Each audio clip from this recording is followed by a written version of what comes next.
पास आकर उनसे पूछने लगी, हे स्वामी, आपने मुझे तुलसी के पौधे को जल देने का महात्म्य सुना दिया है, लेकिन तुलसी के पास दीपक जलाने का क्या महात्म्य है? रोज शाम को तुलसी के पास दीपक क्यों जलाया जाता है? इससे मनुष्य को कौन सा फल प्राप्त होता है? तुलसी के पास दीपक जलाने की विधि क्या है तथा दीपक लगाते समय कौन से मंत्र का उच्चारण करना चाहिए? कृपया आप मुझे विस्तार से बताइए। भगवान श्री कृष्ण कहते हैं, हे देवी, आज तुमने समस्त संसार के कल्याण की भावना से बहुत ही उत्तम प्रश्न किया है। तुम्हारे इस प्रश्न का उत्तर देने से पूर्व मैं तुम्हें एक प्राचीन इतिहास सुनाता हूँ, जिससे तुम्हें तुम्हारे सभी प्रश्नों के उत्तर मिल जाएंगे। शाम को तुलसी के पास दीपक जलाने से जो फल मिलता है, उसी का वर्णन मैं इस कथा में करूंगा, इसलिए तुम इस कथा को ध्यान पूर्वक सुनना। इस कथा को ध्यान से पूरा सुनने मात्र से ही मनुष्य को 100 वर्षों तक तुलसी के पास दीपक जलाने का पुण्य प्राप्त होता है। देवी सत्यभामा कहती हैं, हे प्रभु, मैं इस कथा को सुनने के लिए उत्सुक हूँ। कृपया आप इस कथा को मुझे सुनाइए। मैं इस कथा को ध्यान पूर्वक सुनूंगी। तब भगवान श्री कृष्ण देवी सत्यभामा को वह कथा सुनाने लगते हैं। हे देवी, पूर्व काल की बात है। दक्षिण दिशा में तुंगभद्रा नाम की एक बहुत बड़ी नदी है। उसी नदी के किनारे हरिहरपुर नाम का एक अत्यंत सुंदर नगर बसा हुआ है। उसी नगर में हरिदीक्षित नाम के एक ब्राह्मण निवास करते थे। वे अत्यंत गुणवान, चरित्रवान, धर्म कार्य करने वाले तथा वेदों के मार्ग पर चलने वाले थे। उन्होंने समस्त शास्त्रों का अध्ययन किया हुआ था। उसी ब्राह्मण की एक पत्नी थी, जिसे लोग दुराचारा कहकर पुकारते थे, क्योंकि उसके कर्म ही उसके नाम के अनुसार थे। वह सदैव ही अपने पति को अपमानित करती थी, अपने पति के लिए कुआच कहती थी, पति को भयंकर दुख देती थी, पति के लिए कभी भोजन नहीं बनाती थी। उसने अपने पति के साथ कभी शयन नहीं किया, कभी उसके साथ प्रेम से व्यवहार नहीं किया। पति के मित्र और परिवार के लोग घर पर आते तो वह स्त्री उनको अपमानित करके भगा देती थी और स्वयं काम भाव से उन्मत्त होकर निरंतर अन्य व्यभिचारिणी स्त्रियों के साथ घूमती रहती थी। उसका मन पति को छोड़कर पराये पुरुषों में लगा रहता था। उसने कभी अपने पति से प्रेम पूर्वक बात नहीं की, किंतु पराये सुंदर पुरुषों के संग बैठकर बातें करती थी। पराये पुरुषों को मोहित करने के लिए सज धज कर गांव में घूमने जाया करती थी। कभी वह वन में किसी वृक्ष के नीचे खड़ी रहकर सुंदर पुरुषों की राह देखती और किसी दुष्ट पुरुष को मोहित करके उसके संग भोग विलास किया करती थी। एक दिन हरि दीक्षित ने अपनी पत्नी से कहा, हे भद्रे, तुम्हारा यह आचरण उचित नहीं है। इस प्रकार से पाप करने पर तुम्हारा अहित ही होगा। इसीलिए तुम अभी से ये सब बुरे काम करना छोड़ दो। तुम्हारे इस प्रकार के व्यवहार से मुझे बड़ा दुख हो रहा है। तब उस दुराचार स्त्री ने कहा, न जाने किस पाप के कारण मेरा तुझ जैसे भिखमंगे के साथ विवाह हुआ है। लगता है पिछले जन्म में मैंने पाप ही किए होंगे, इसी कारण से मुझे ऐसा गरीब पति मिला है। तू मेरी कोई भी इच्छा को पूर्ण नहीं कर सकता। मुझे विवशता के कारण तेरी इस झोपड़ी में रहना पड़ता है। भिक्षा में लाया हुआ भोजन खाना पड़ता है और अधिक मैं इस कष्ट को सहन नहीं करने वाली। किसी दिन मैं तुझे छोड़कर अवश्य चली जाऊंगी।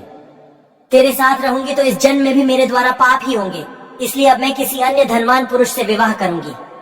हरि दीक्षित ने अपनी पत्नी से कहा, हे प्रिय, तुम इस प्रकार के अपशब्द ना कहो। इस प्रकार से अपने पति को त्यागने का विचार मन से छोड़ दो। जो स्त्री अपने पति को त्याग कर पराये पुरुष के पास जाती है, उसका अहित ही होता है, उसे नरक में जाना पड़ता है। उस दुराचारी पत्नी ने कहा, नरक में तुम्हें जाना पड़ेगा, क्योंकि तुम कोई काम धंधा तो करते नहीं, भीख मांगकर खाते हो और मुझे भी जूठन खिलाते हो। पत्नी को दुखी और असंतुष्ट रखने वाला पति भी नरक में ही जाता है और तुम्हारा घर कोई नरक की सजा से कम नहीं है। तुम्हारे साथ इस घर में रहने से अच्छा है मैं नरक में जाकर रहूं। इस प्रकार उस हरिदीक्षित की पत्नी ने अनेक प्रकार के कटु वचनों से अपने पति का अनादर किया और उसे अपमानित किया। श्री कृष्ण कहते हैं, हे देवी, जो स्त्री अपने पति का अनादर करती है, जो अपने पति का अपमान करती है, उसके घर में दुर्भाग्य ही आता है। पति को छोड़कर पराये पुरुष के पास जाने वाली स्त्री को नरक में दंड अवश्य ही भोगना पड़ता है। अब आगे सुनो, उस दुराचार स्त्री के साथ क्या होता है। एक दिन वह दुराचारिणी स्त्री वन में जाकर एक वृक्ष के नीचे खड़ी हो गई। उसका चित्त काम से भरा हुआ था।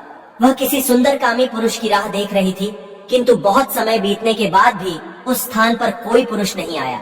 इसीलिए वह अत्यंत दुखी हो गई और प्रियतम की खोज में इधर उधर देखने लगी। उस दिन उसका सारा परिश्रम व्यर्थ हो गया। वह वहां खड़ी होकर वह नाना प्रकार की बातें कहकर विलाप करने लगी। हाय हाय, आज तो इस मार्ग से कोई भी सुंदर पुरुष नहीं आया। अब मैं कैसे अपनी काम शांति करूं? आज की रात कैसे बीतेगी? कौन मेरे इस सुंदर शरीर का उपभोग करेगा? मेरी जवानी और सुंदरता तो अकारण ही नष्ट हो रही है। कोई भी इस सुंदर शरीर को पाने की कामना नहीं करता। अब मैं कहाँ जाऊं? कौन मुझे अपनाएगा? कौन मेरे साथ भोग विलास करेगा? मेरा पति तो मूर्ख है, किंतु अब ऐसा लगता है कि संसार ही मूर्ख पुरुषों से भरा पड़ा है।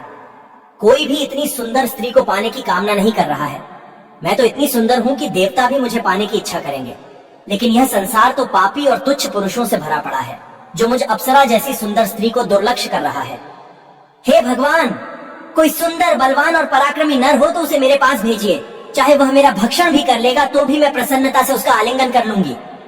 भगवान श्री कृष्ण कहते हैं, हे देवी, इस प्रकार से वह स्त्री जोर जोर से विलाप करने लगी। उसी जंगल में एक भयानक बाघ निवास करता था। उस पापिनी स्त्री की आवाज सुनकर वह जाग गया और उछलकर उस स्त्री का भक्षण करने के लिए उसके पास आ गया। उस बाघ का नाम था ध्वंसक। ध्वंसक का रूप अत्यंत भयानक था।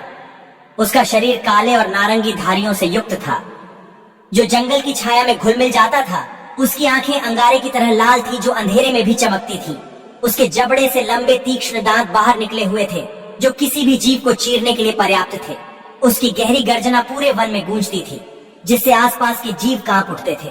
ध्वंसक की लंबी मजबूत पूंछ उसकी ताकत का प्रतीक थी।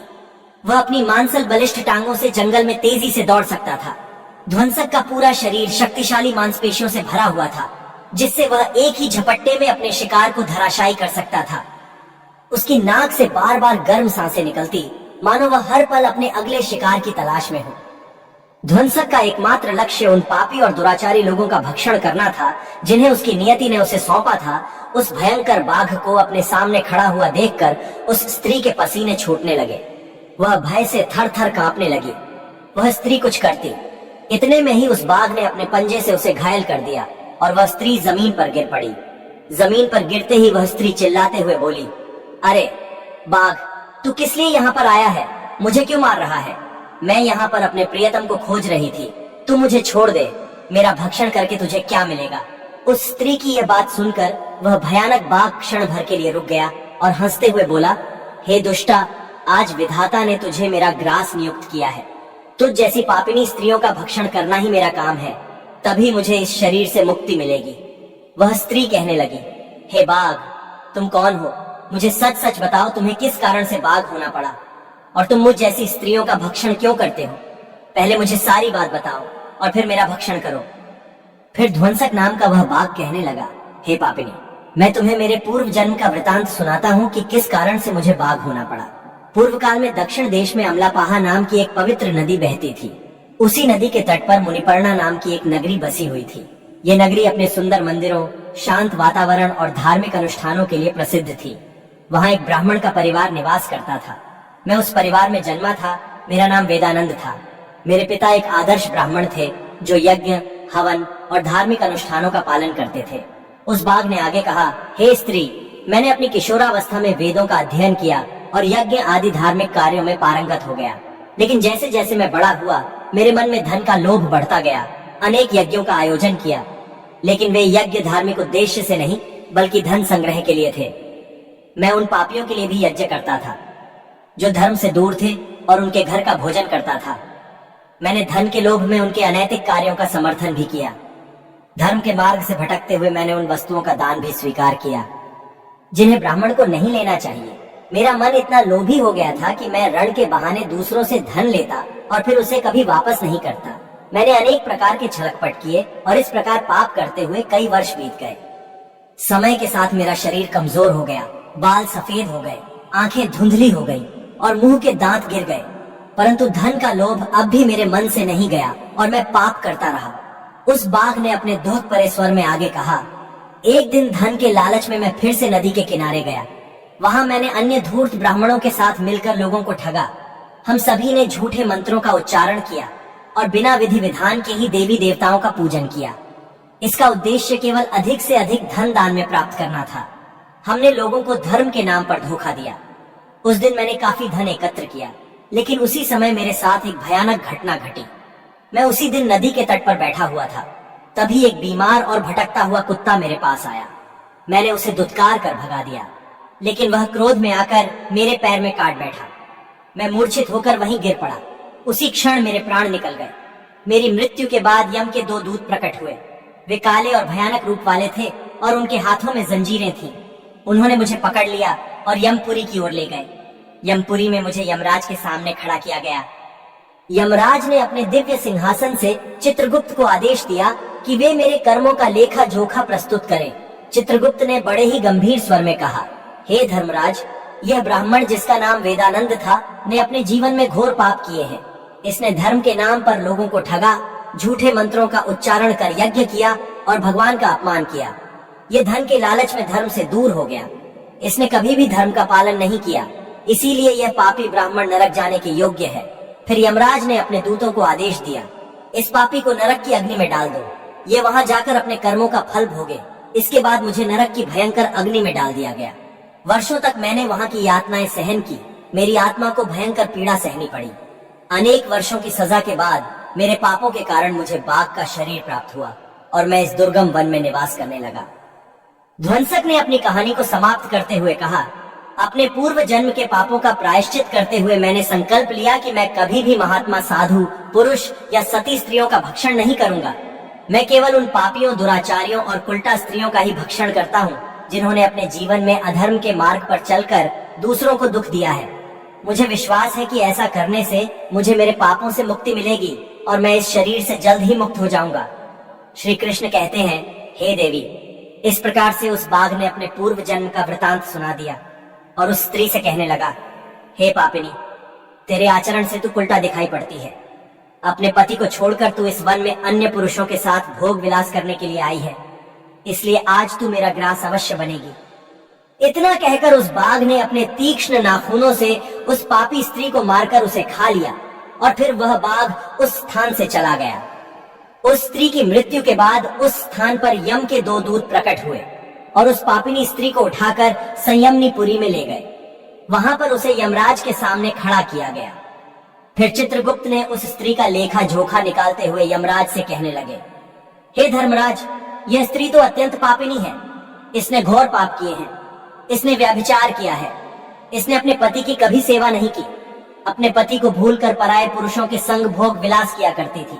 उसके पापों को सुनकर यमराज अत्यंत क्रोधित हो गए और उन्होंने उस स्त्री को अग्नि से भरे हुए कुंडों में डालने का आदेश दिया। यमराज के आदेश को सुनकर वह स्त्री अत्यंत भयभीत हो गई और फिर वह दुराचार स्त्री यमराज से कहने लगी, हे धर्मराज, कृपया मुझे मेरे पापों के लिए क्षमा करें। मैंने यहाँ अनजाने में पाप किए हैं।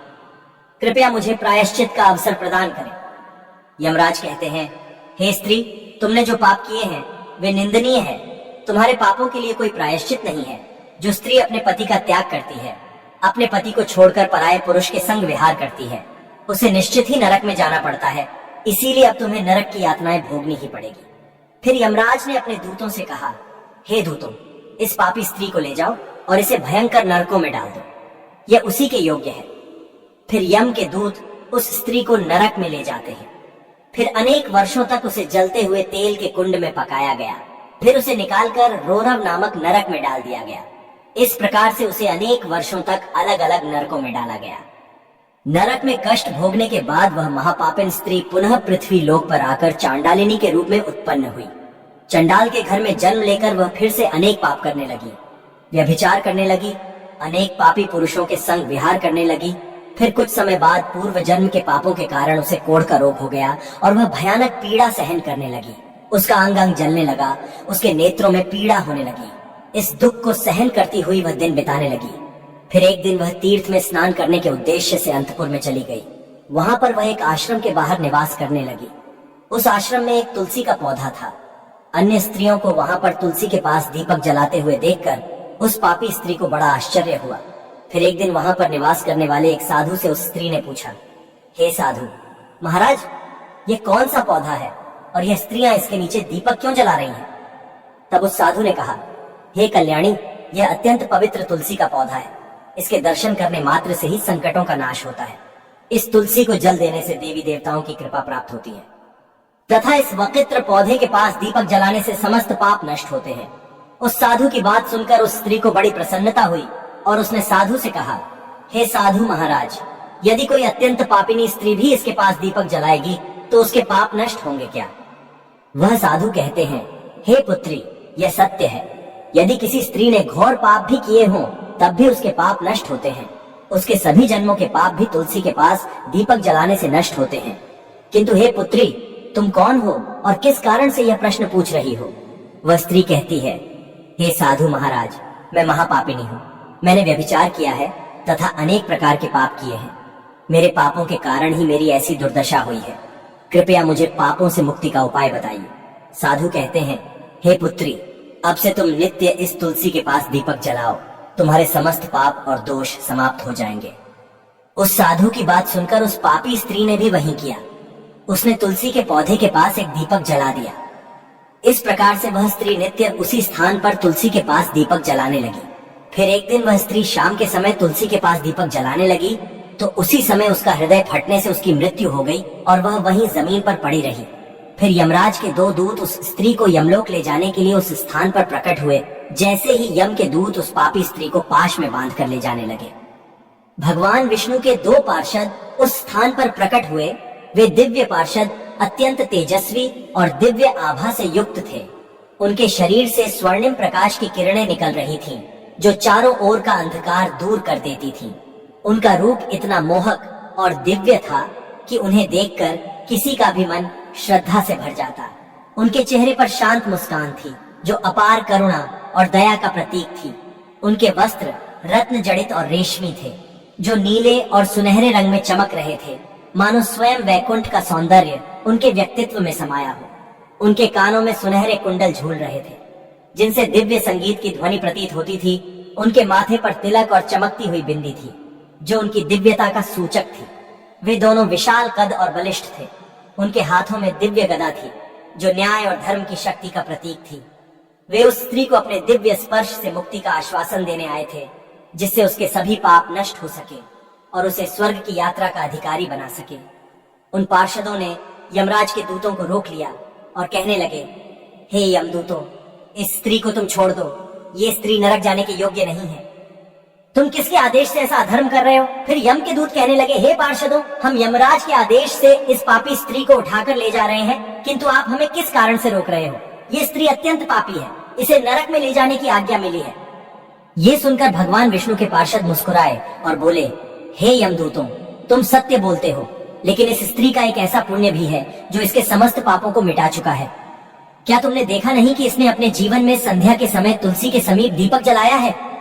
यमदूतों ने चकित होकर पूछा, हे पार्षदों, क्या केवल तुलसी के समीप दीपक जलाने से इसके समस्त पाप नष्ट हो सकते हैं? भगवान विष्णु के पार्षदों ने गहन दृष्टि से यमदूतों की ओर देखा और समझाया, तुम इस बात को नहीं समझते।